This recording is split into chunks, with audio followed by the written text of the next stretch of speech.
నమస్తే, welcome to E6 TV. నేను మీ సంపత్ కుమార్. రాజధాని నిర్మాణాల్లో కీలక మలుపు. మే 2న అమరావతిలో నిర్మాణాలకు శంకుస్థాపన చేయనున్నారు ప్రధాని నరేంద్ర మోదీ. ఈ కార్యక్రమానికి ప్రతిపక్ష నేతలు సహా రాష్ట్రహితం కోరుకునే ప్రతి ఒక్కరికి ఆహ్వానం పంపనున్నట్లు ప్రభుత్వం వెల్లడించింది. వివరాల్లోకి పోదాం. రాజధాని అమరావతి గత కొన్నేళ్లుగా రాజకీయాల మధ్య చిక్కుకుపోయిన అభివృద్ధి కళ. అయితే ఇప్పుడు మళ్లీ నూతన ఆశలు చిగురిస్తున్నాయి. మే 2న ప్రధాని నరేంద్ర మోదీ అమరావతికి రానున్నారు. ఈ పర్యటనలో అమరావతి నిర్మాణాలకు సంబంధించిన పలు కీలక ప్రాజెక్టులకు శంకుస్థాపన చేయనున్నారు.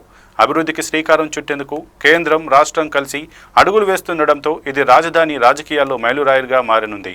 ఈ ప్రభుత్వం ఈ వేడుకను అంతర్జాతీయ స్థాయిలో నిర్వహించేందుకు సన్నాహాలు చేస్తోంది. ఈ కార్యక్రమానికి ప్రతిపక్ష నేతలు సహా రాష్ట్ర అభివృద్ధి కోసం కోరుకునే ప్రతి ఒక్కరికి ఆహ్వానం అందించనున్నట్టు అధికార వర్గాలు ప్రకటించాయి. ఇది కేవలం ప్రభుత్వ వేడుక కాదని, ఇది ప్రజల రాజధానికి న్యాయం చేయాలన్న సంకల్పానికి ప్రతీకగా నిలుస్తుందని చెబుతున్నారు. పలుమార్లు రాజధాని అంశంపై రాజకీయ సంఘర్షణలు చోటు చేసుకున్నా ఈసారి మాత్రం ఒకత్వానికి వేదిక కావాలని ప్రజలు ఆశిస్తున్నారు.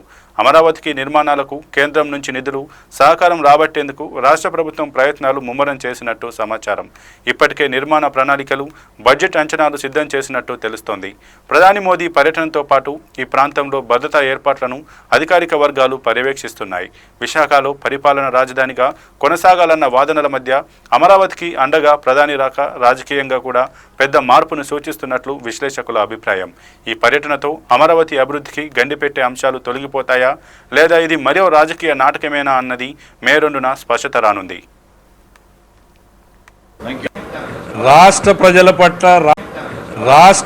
పట్ల రాష్ట్రం పట్ల అభిమానం ఉన్న ప్రతి ఒక్కరిని దీంట్లో పాలు పంచుకోవాలని కోరుకుంటున్నాం. అప్పుడు అది కాదు, అప్పుడు 2014-19లో కూడా ఎవరైతే ఉన్నారో నాయకులందరికీ, ప్రతిపక్ష నాయకులందరికీ పర్సనల్గా పోయి కొందరు నాయకులు పోయి ఇచ్చి రావడం జరిగింది. అదేవిధంగా చేస్తాం. రాష్ట్ర ప్రజల పట్ల